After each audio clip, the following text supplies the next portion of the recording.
noches, comunidad. Es un gusto poder volver a llegar a ustedes con historias de terror, con relatos de encuentros con lo paranormal, con el mundo de los muertos, con lo inexplicable. Aquí hay espacios para apariciones misteriosas, para seres de leyenda, incluso para los duendes, para todo eso que nos es tan difícil de creer hasta que lo vivimos. Esperamos que disfruten de las historias que tenemos para ustedes hoy. Yo soy Uriel Reyes, saludándoles en esta ocasión desde Colombia. Y tú, ya apaga la luz y déjate llevar, que ya estás entrando en Relatos de la Noche.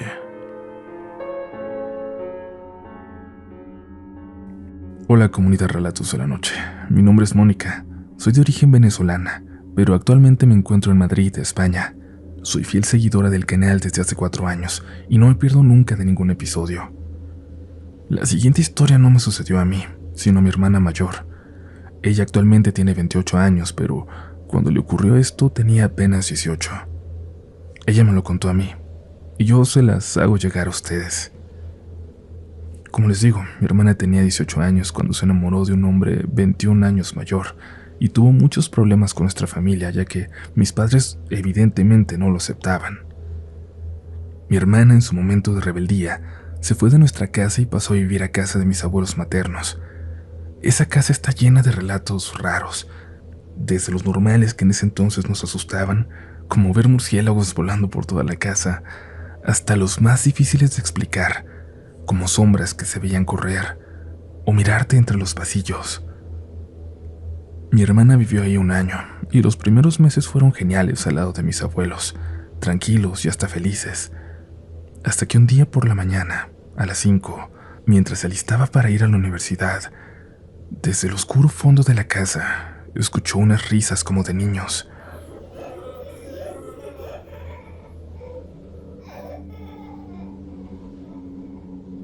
Pensó que todo estaba en su cabeza e hizo caso omiso, porque era absurdo que hubiera niños en la casa. Y logró ignorar el suceso hasta que días después, ella se encontró sola en casa. Eran alrededor de las 11 de la noche cuando estaba estudiando para un examen que tenía pronto, y volvió a escuchar las mismas risas macabras que hace unos días atrás. Salió de su habitación y jura que habían 3 personitas de espalda, mirando fotos de toda la familia, de esas típicas que tienen las abuelas en sus casas. Mi hermana corrió rápidamente a su habitación para asegurar la puerta y no volver a salir en toda la noche. Días después, ya cansada de estos sucesos y risas constantes que la seguían día y noche, mi hermana decidió dormir en la misma habitación de mis abuelos, en un sofá-cama en el piso al lado de su cama. Estaba durmiendo cuando algo la asustó. Algo la hizo levantarse asustada y agitada exactamente a las 3:30 de la madrugada. Y es que se dio cuenta de que en la orilla de la cama de mis abuelos estaban las 3 mismas pequeñas figuras, mirándolos dormir. En esta ocasión ella pudo mirarlos mejor. Me cuenta que estos eran de estatura muy baja, que no llegaban a los 80 centímetros, con ropa muy fea y sucia, y con cara de ancianos. Su reacción fue cubrirse con las sábanas de pies a cabeza hasta quedarse dormida, lo cual tardó bastante. Por la mañana le comentó a mi abuela y a una vecina lo que le venía ocurriendo desde hacía semanas con estos entes, y esta vecina le dio agua bendita que tenía en su casa y una hoja con oraciones muy específicas. Le dijo que echara agua por cada rincón, mientras iba diciendo en voz alta las oraciones que le dio. Mi hermana hizo lo que le dijo la vecina por varios días, hasta que estos entes se fueron y dejaron de molestarla. Tiempo después, mi hermana se enteró por esta misma vecina que estos duendes habían estado de casa en casa, incluida la suya, antes de llegar a casa de mis abuelos, y así los habían estado ahuyentando. En el pueblo se dice que cuando estos duendes andan de casa en casa, es porque buscan algún alma indefensa a quien molestar, o algún desafortunado niño, para llevárselo y nunca volver.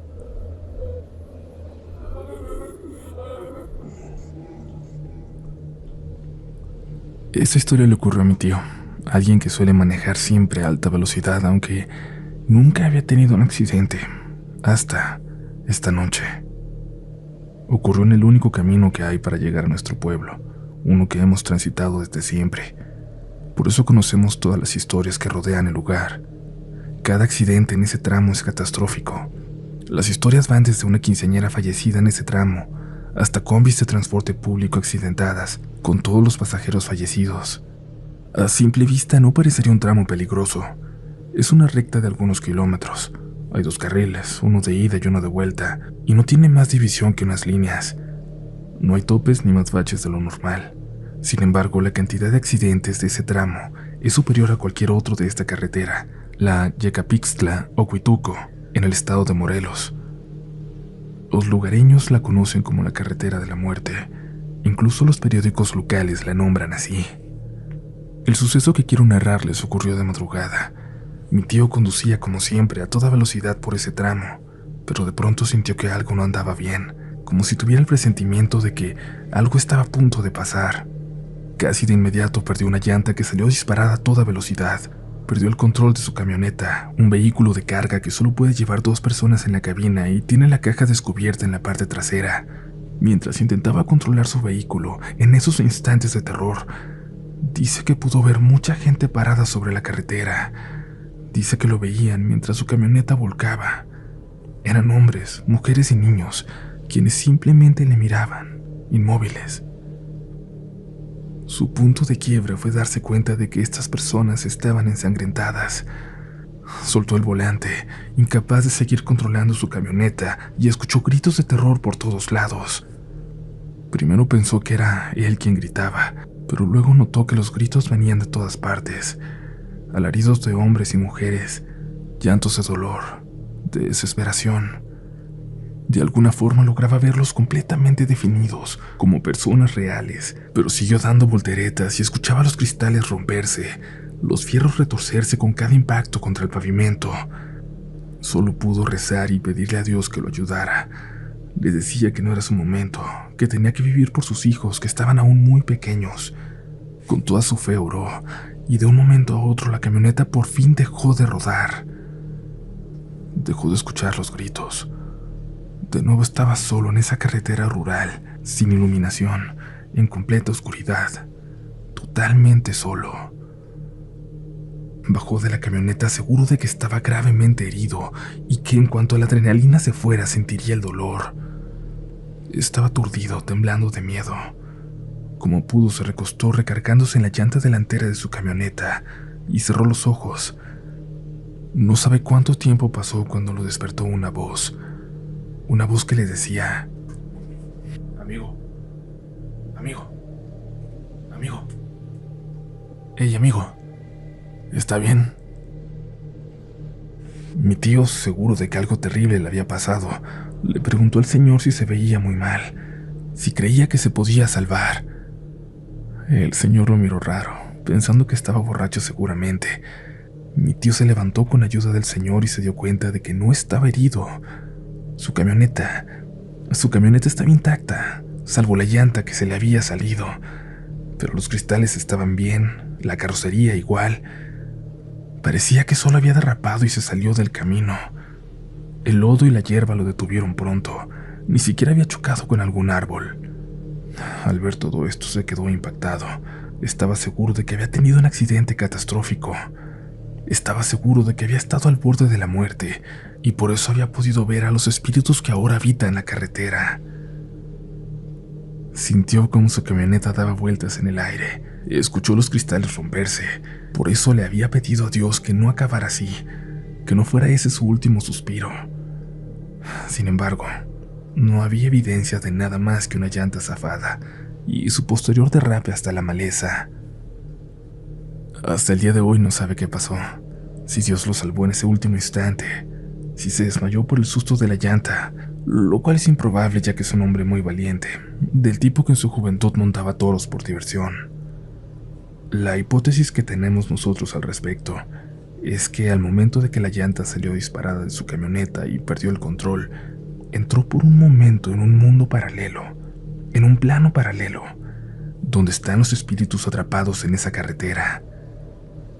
La situación, el miedo que sintió, rompieron el velo que divide ambos planos, y esos espíritus pudieron ver cómo una vez más alguien moriría en ese tramo, reviviendo el momento de sus propias muertes. Por eso gritaban así. Probablemente ellos también oraron antes de su inminente final, tal como mi tío hizo al sentir que estaba a punto de morir. No son pocas las personas que han visto fantasmas en ese tramo, y ahora cada que pasamos por ahí, sentimos mucho lo que pasaron quienes perdieron la vida en ese lugar. Con una pequeña oración, pedimos que esas almas dejen esa carretera y sean libres, y ya no tengan que revivir el momento de sus muertes. También pedimos para que nadie más muera ahí. Hay lugares con tanta energía maligna que impide a los espíritus avanzar hacia la luz, lugares que siguen alimentándose de todas las almas que tienen la desgracia de sufrir un accidente ahí. Muchas gracias, comunidad. Muchas gracias, Uriel. Tengo muchísimas historias de mi familia, ya que somos muy sensibles a estos temas. Yo creo que debe ser porque, dicen, mi abuelita era una bruja. Luego les contaré sobre ella y sobre una tía nahual. Gracias de nuevo por su atención a esta historia.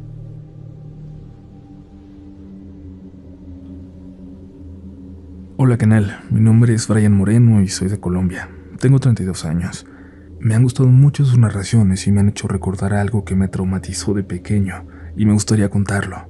Todo sucedió en Timbío, un pequeño pueblo a 15 minutos de Popayán, capital del departamento del Cauca, en Colombia. Yo tenía 12 años y estaba de visita donde una tía. Tenía un grupo de amigos con los que me gustaba salir en bicicleta y hacer competencias alrededor del sector donde vivíamos. Sucede que en una de las casas del sector donde jugábamos vivía Franklin, un amigo que tenía una abuela que siempre que nos reuníamos frente a su casa salía a regañarnos por la ventana. Una tarde cerca de las 6, como siempre, nos reunimos todos los amigos, menos Franklin, que no salía de su casa. Pero como siempre, la que sí se asomó por la ventana fue su abuela para darnos su regaño tradicional por el ruido que hacíamos y porque no la dejábamos dormir. Sin prestar atención seguimos con lo nuestro y terminamos de jugar. Eran cerca de las 8 cuando seguíamos ahí y vimos llegar en un auto a Franklin y sus papás. Fuimos a saludarlo y le dijimos que su abuela ese día nos había regañado más de lo normal, a lo que él respondió de forma agresiva diciendo: «De mi abuela no se van a burlar». Asombrados le preguntamos que por qué nos hablaba así, y él nos respondió que su abuela había muerto en la madrugada, que ellos estaban llegando del hospital que se encontraba en la ciudad de Popayán. Inmediatamente quedamos perplejos, ya que le repetimos que nosotros la habíamos visto y que ella esa tarde nos había regañado, y de nuevo nos respondió que era imposible, que ella no estaba ahí, que había muerto en el hospital en la madrugada. Todos salimos corriendo y dejamos de frecuentar esa calle hasta que me regresé al lugar donde vivo. Cuentan mis amigos con los que aún tengo contacto allá, que aún se ve algunas veces a la abuela reposar en la ventana, mirando a los niños, mirando a quien se atreve a pasar por ahí. Ya nadie va a jugar en esa calle. Comunidad, recuerden que nos vemos este sábado en el Festival Iberoamericano de Podcast Al Oído, por acá en Bogotá, Colombia. Por eso también quisimos incluir algunas historias ambientadas en este bellísimo país y, por supuesto, la intención es llevarnos muchas más. Recuerden visitar nuestro sitio web rdlnoficial.com y seguirnos en nuestras redes sociales, también rdlnoficial en todas partes. Las mías, por si quieren, aunque no tratan siempre de terror, son Upolch en todas las plataformas. De hecho, por ahí les iré mostrando un poquito de este viaje. Y ahora es momento de continuar con más relatos de la noche.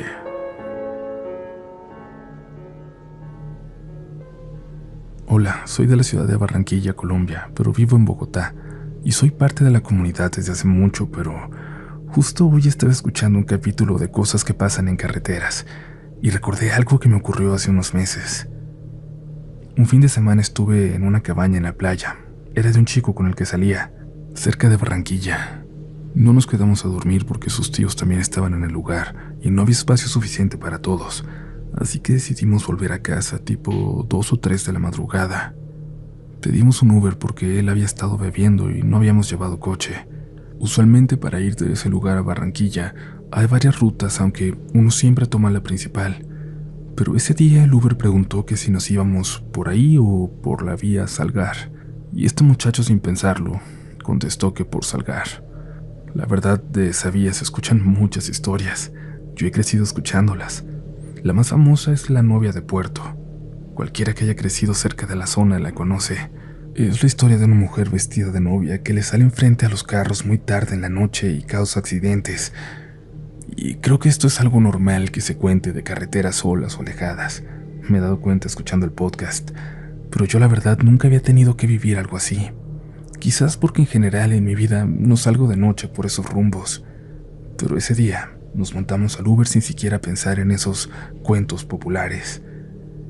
El carro tomó la ruta que les comento, la cual yo ya había tomado de día, pero en ese momento me percaté de que era extremadamente oscura y sola. No habían casas, iluminación pública, ni una sola lámpara, ni siquiera una gasolinera. Yo iba muy distraída hablando con este muchacho y de vez en cuando el conductor hacía algún comentario. Nos íbamos riendo, divertidos, cuando de repente los dos se quedaron en silencio. Yo, que soy miope, no venía mirando afuera porque eso me produce mareo, pero el chico venía mirando por la ventana, el conductor con la vista clavada en el camino. Lo siguiente que escuché fue a él preguntando: ¿ustedes vieron eso? Yo volteé hacia mi acompañante, que estaba completamente pálido. La verdad, yo estaba confundida hasta que él contestó que sí, que también los había visto. Me dijeron que venían dos personas o seres muy delgados y altos, vestidos uno con ropa como de las películas de Chaplin, incluso con el sombrero, todo de negro y traje. El otro, lo que creían que era una mujer, llevaba una manta blanca que le cubría de la cabeza a los pies. Ellos dicen que no tenían cara, o por lo menos ninguno de los dos alcanzó a distinguirla. Y esto no hubiese sido extraño, o por lo menos no tanto, si no hubieran sido las 3 de la mañana, si no hubiéramos estado en la mitad de la nada. Ellos quisieron devolverse a ver qué era, pero cuando miramos atrás, ya no se veía nada. No había rastro de esas personas. El comentario del conductor, que también iba temblando con las dos manos en el volante, fue que él casi nunca se mete por ahí a esa hora, aunque por ahí lo mande el navegador, que le pareció raro que nosotros aceptáramos, que era la primera vez que veía algo así. Seguimos en el camino unos 15 minutos más hasta que llegamos a la ciudad, y yo tenía un miedo que no me permitía estar a más de 1 metro de mi cita, porque de verdad me sentía observada, aunque con el tiempo he llegado a pensar que esto último era ya más sugestión que otra cosa, sugestión por el susto que acabábamos de pasar. Yo, que soy curiosa, lo busqué en internet al día siguiente, pero no encontré nada, ningún relato de algo similar, nada que se parezca a lo que vieron. Así que no sé qué fue, la verdad. Creo en lo paranormal. No es la primera cosa que me pasa y creo que tampoco será la última. Tengo muchas historias que contar, así que no me despido, porque espero seguir contando mis anécdotas a la comunidad Relatos de la Noche. Un abrazo.